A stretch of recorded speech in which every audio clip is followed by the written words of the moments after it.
So one of the key differences with XDefiant compared to most other arcade shooters like it is the hero elements that this game has in terms of the faction system. It does allow for some very different playstyles, but they can take some time to get used to. And so today I wanted to run you guys through some of the best tips and tricks for playing each faction in XDefiant. Apologies for the sound of my voice, I am a little bit under the weather at the moment, but the show must go on. Now before we get into the video, I wanted to let you guys know I'm starting an XDefiant top 5 play series here on the channel. Each season we'll have giveaways for who you guys vote as first, second and third place, and obviously to start the series I need you guys to submit your clips to be featured here on the channel. So head to the link in the description, submit your clips, and hopefully you guys can get featured in an upcoming video and even go into the running to win some prizes. Now getting stuck into it, we are going to start off with the cleaners. We're just going to go through these in the order they are displayed in the menu, and I'm not going to lie to you, the cleaners are probably my least used faction, but I have put a fair amount of time into them for the sake of this video. I've played all of these classes for a good 2 to 3 hours in the lead up to making this, to make sure that I have actually put the time in and played as each faction. Now I find the cleaners to be really good when it comes to clearing the objectives in almost any mode that you're playing, especially when it comes to using the firebomb. If you can sort of jump onto an objective where multiple enemies are, if you throw down that firebomb you can often get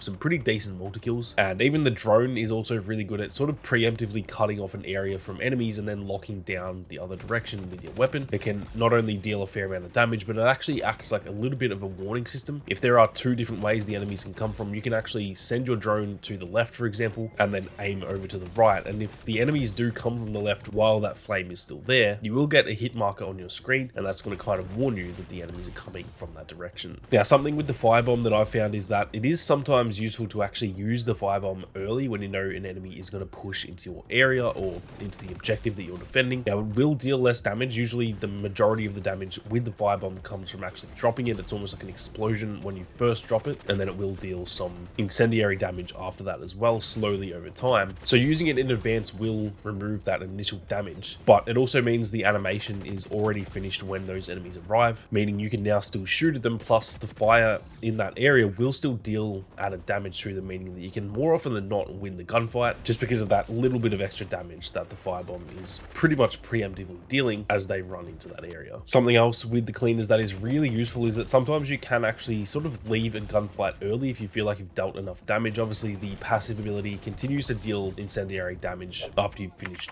shooting your enemy, and so if you deal 90 plus damage to an enemy but they're dealing a fair amount of damage to you as well, you can kind of just go and hide, get behind some cover, and generally speaking that incendiary damage will actually deal enough damage that they are going to die even though you are safely hidden in cover. Now finally, for a tip in terms of their ultimate, the only thing I really have to say here, because this ultimate is really solid, but I do think it's pretty easy to kind of assume that you've turned into a juggernaut when you are using the flamethrower, but keep in mind you do have the same health, so it feels like you're running around as an absolute tank. In reality, that is not the case. You do still need to be very careful when you're using the ultimate, and if you do play it safely, you can chain some massive multi-kills with this thing, but if you run around thinking you're a tank, that is definitely not going to happen. Now moving on, we have the Phantoms, and they are, in my opinion, probably one of the best factions to use in the game, especially if you guys feel like you're dying very quickly in this game. Then I would definitely recommend playing as the Phantoms. One of the main reasons for that is that they have an extra 20 health, which is just part of their passive ability, and so unlike most factions in this game, that is pretty much useful in every single gunfight, because obviously you have more health. That just means you're fighting people who are essentially weaker than you, and so in my opinion that is probably the best passive ability in the entire game. Now with that being said, don't get in the mindset of I've got extra health, therefore everyone else is a weakling and I'm a tank. That is not really how it works. If you play like that, you are going to get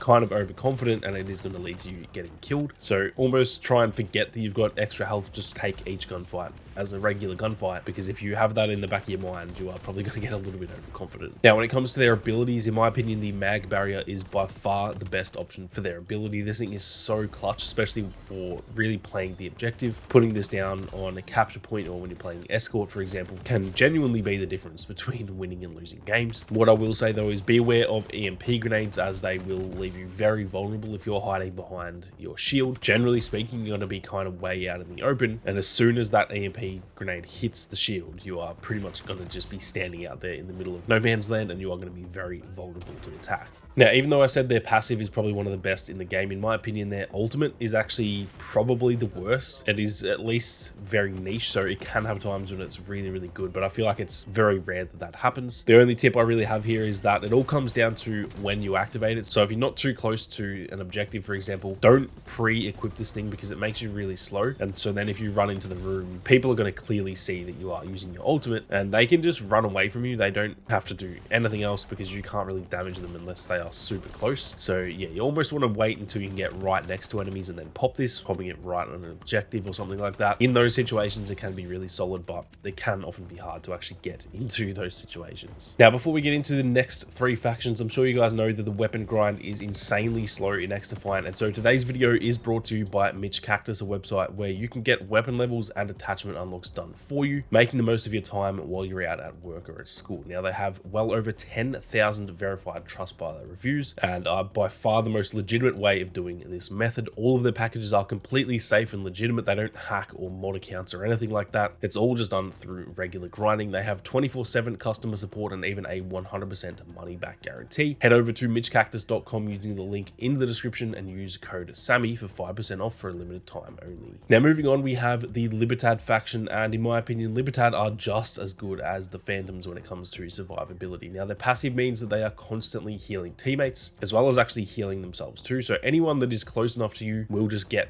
passive health, which is pretty damn awesome. You'll pretty much just always have a slow tick rate of HP coming your way, or like I said, teammates that are close enough will also get that too. Now, unlike most of the factions in this game, I feel like most of them do have one ability that is kind of like seen as the best, whereas honestly, for the Libertad, I don't think there is necessarily a best option here. They are both very viable when it comes to their abilities. The Biovita boost is great as almost like a little stim to get you some immediate health back. So if you're in a gunfight and maybe you win, you can pop this thing, get your health back straight away. And then the enemy who maybe thought you were low on health, they might be pushing you. And what do you know? You've got full health again. You can deal some damage very, very easily. On the flip side though, the El Remedio ability is also really great for playing the objective and locking down an area. This thing is almost the same as the ultimate, but it is just slightly weaker, and it can also be shot or even taken out with an EMP grenade. So it is really solid, but it does have a few weaknesses too. Now, as for their ultimate, this thing is super OP if you use it properly, which I'll be honest, when I started playing the game, I was not using this thing properly. Now, when you activate the ability, you pull like the strings on your backpack sort of thing. And I initially thought this was just part of the backpack they wear. So it just gives you a massive health boost, but it actually places the boost on the ground. So once you do this, do not run away from where you place it. When I started playing as Libertad, I was kind of popping this and assuming I just had a health boost no matter where I went. And I think a lot of people do the same. I see so many people pop this and then just run off. And hell, even Mark Rubin tweeted about it saying that he'd seen heaps of people doing that as well. So at least I'm not alone in thinking this just followed you no matter where you are. No, it puts it on the ground. So you definitely want to be staying where you placed it. Now, if you do that, you can pretty much get ganged up on by like 3 enemies at once. And you are pretty much going to be indestructible in those situations. It will take multiple enemies to kill you because you pretty much have almost an unlimited source of health while this thing is active.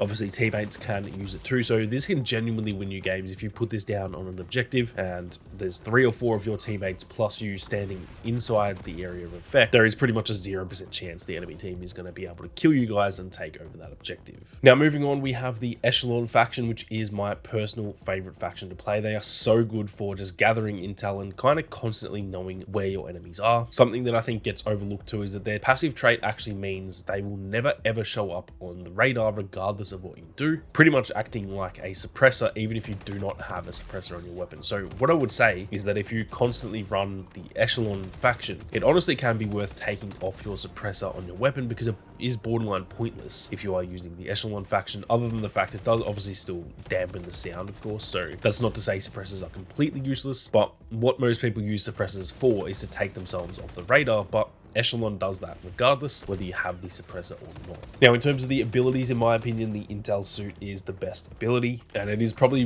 one of, if not the single best ability in the entire game. It constantly reveals enemies to you, which is honestly such an OP ability. It is pretty much just legal wall hacks. Now, the digital ghillie suit is also decent, but realistically it is just a little bit more niche than the Intel suit, and even though it makes you invisible, you're not fully invisible, and so sometimes you can equip this thing and think that you're going to be safe, and an enemy will still see you anyway. anyway. So yeah, for me, the Intel suit is far better, but the ghillie suit does have a few situations that it can excel in too. Now, as for their ultimate, the sonar goggles are, in my opinion, the best ultimate in the game, at least for getting kills anyway. I do think that the Libertad ultimate is probably the most overpowered, but this one is probably the most enjoyable to use. You get genuine wall hacks for quite some time, as well as getting to use Sam Fisher's pistol from Splinter Cell, which is a 1 to 2 hit kill on any enemy. You can genuinely chain together some amazing kill streaks with this thing. Almost every time I equip this, I feel like I'm getting 3 to 4 kills minimum. I've even had some times where I've had a full team wipe, killing all 6 enemies on the other team just from using one single ultimate. Now, lastly, we have the DedSec faction, and in my opinion, this is one of the most underrated factions in the game. Now, their passive means you can constantly replenish your device, which means if you're using the EMP, for example, this gives you the ability to pretty much just constantly shut down enemy abilities all game long. You can almost on your own just completely render the enemy team useless when it comes to using their abilities, because obviously everyone else only gets 1 EMP per life, but if you stay alive for 5 minutes, you can genuinely throw like 10 or more of these things in one life. Now, the spider bot is really solid, and it is also very annoying for enemies, but the hijack ability is equally as useful if there's an enemy team who are constantly using shields, for example. You can essentially just hack them and turn them into your own shields. So I think both of their abilities are pretty decent, and realistically it just comes down to personal preference. Now, one tip with the spider bot, it's a really good idea to use the spider bot and then sort of follow it and let it lead you to an enemy, at which point you can pretty much just get a free kill. So don't just use the spider bot and then just go off doing your own thing. The point of the spider bot is to stun an enemy, obviously, and you want to get that kill, and so therefore it is definitely best to follow them. As for their ultimate, this is one of those ones that honestly feels a little bit underwhelming when you use it, but it is pretty damn overpowered actually. It stops all enemies within the area of effect, and it is a pretty big area of effect too, from using any single ability or ultimate while the effect takes place. So you can pretty much shut down the entire enemy team's abilities, provided they are obviously all close enough to you. If you're playing a mode where everyone's, you know, pretty close to each other, you can genuinely stop the entire enemy team from using a single ability while this is active. And in a game mode like Escort, for example, this can genuinely be the difference between winning and losing. The enemy team might be relying on setting up their mag shields in order to stop you and the team progressing the payload. If you use this and they can't do that, they are going to be kind of scrambled, and you and your team can sort of get in there and take those enemies out. So that is it for some of my best tips and tricks when it comes to each faction in XDefiant. Obviously, rest assured, when we get new factions in this game, I will be doing breakdowns similar to this, probably a little bit more in depth, to be honest, because they will be focused on obviously just one faction at a time. So keep your eyes peeled for that type of content. If you guys are new here as well, be sure to hit that subscribe button and turn on those notifications. There is so much more content like this on the way. But with that being said, thank you all very much for watching. You guys have a great day, and we'll see you all out there in the arena.